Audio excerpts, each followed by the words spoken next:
certainly sounds like all the commits are all in. That's something you definitely love to hear. You don't want to have the flip-flopping, at least with the guys that you have. Now, with this good start, you want this good start to continue and pay off with a lot of these targets out there. But it certainly sounds like the commits are all in.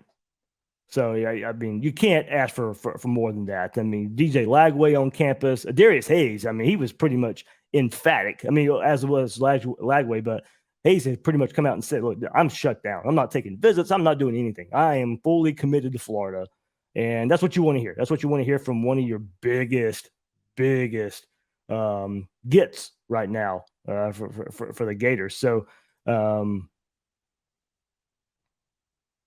keep it going, who'd feel good about DJ Lagway leading the way, of course, made it a priority to help recruit offensive linemen, wide receivers in front of the other targets. I mean, spending a lot of time with those guys. And look, he's the high-profile quarterback. That was something we identified when he comes in and he's committed. You've got to help fill out the rest of the class.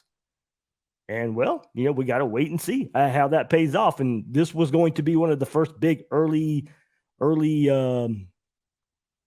test of that, I think, and see how much it pays off. And, of course, spent a lot of time with wide receiver target Jeremiah Smith. Two were joint at the hip for most of the weekend as he and the Gator staff continue to chip away. I know, remember, about a month ago, people were saying we're just wasting our time here. There's no sense in bringing him on campus. He's not going to decommit from Ohio State, and he may not. But you got to keep trying. You got to keep bringing him on campus. Every time he's with DJ Lagway, it's got to help. And that's what it seems like happened this past weekend. I think Florida's putting themselves in really, really good position here to take advantage. If that decommit comes, you got to be the team to be able to go on the rebound here. I know Georgia's going to be in the mix too. But Florida's in a big boy battle here, and that's just what's going to happen. Seems like Smith really wants to see how this Florida offense performs in the fall. So I know most of us don't feel good about that. But there's a couple ways to look at that. It might be more so than wins and losses. It might be how does the quarterback play. Look, now, don't get me wrong. If you get good quarterback play, that will probably translate into more wins than losses. But also, how do some of these young receivers look? Like if Aiden Mazel or Andy Jean or Eugene Wilson come in right away this year and are a big focal point of the offense, that might speak to Jeremiah Smith a bit. You got to be able to sell him a bit on the vision because the results may not be perfect. But if you can sit there and prove, hey, we're trying to get young receivers involved. We're trying to get the playmakers involved. This is what DJ Lagway can do. This is what you can do with him. So you've got to be able to sell the vision a bit. So this fall will go. I don't think you necessarily go look at the performance and the stats of Graham Mertz to maybe translate to what Jeremiah Smith is looking for in an offense. You've got to be able to sell him a little bit on the vision. I think Florida's doing a good job at that, helping build back Florida as part of that as well. But you got to be able to sell him on some confidence that him, DJ Lagway together can be a force to be reckoned with. And then part of that, I do think, is showing this year, maybe a true freshman, supplementing Ricky Pearsall in the wide receiver room. But Florida's done everything themselves in position to put themselves in position before a flip here. But absolutely put themselves in a much better spot. And I know many people don't really want to believe that this is a possibility of flipping Smith, but Florida is in it and has been in it. But I do think put themselves even further in the conversation. So I know if you look on social media, there is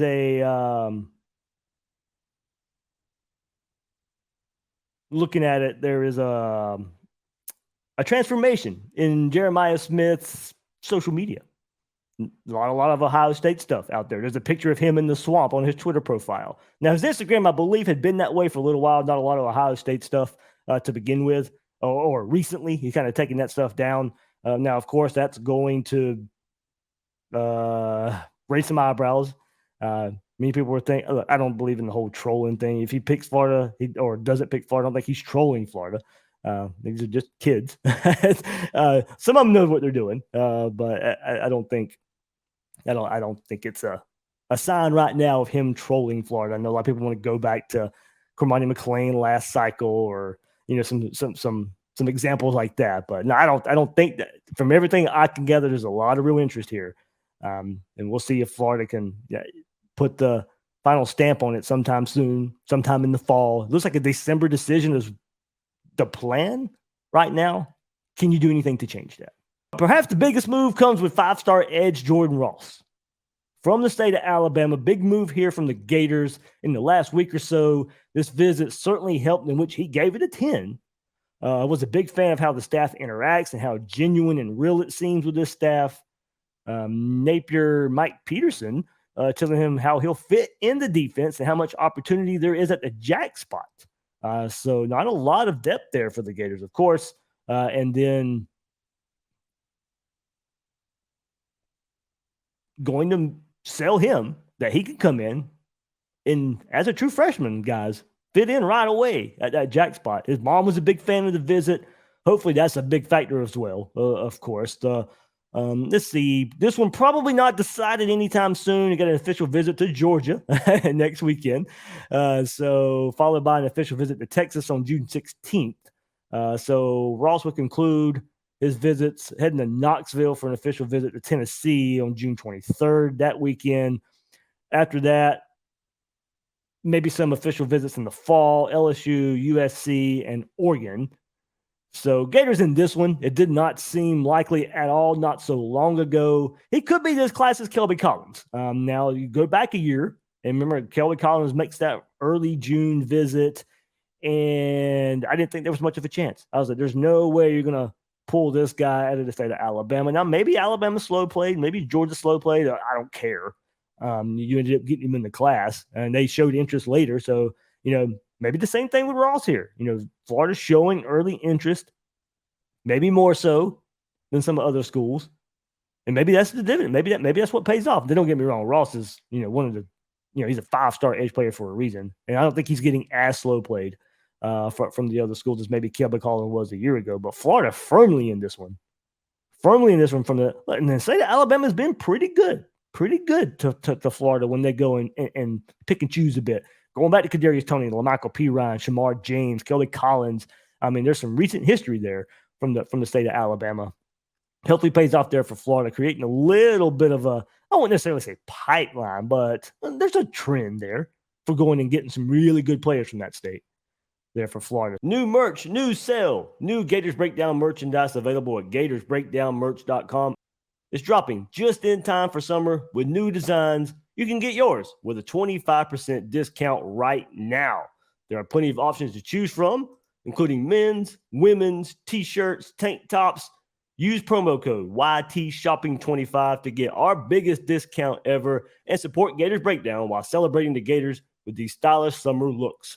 That's promo code YTShopping25 for 25% off. Click the link or head to gatorsbreakdownmerch.com to take advantage.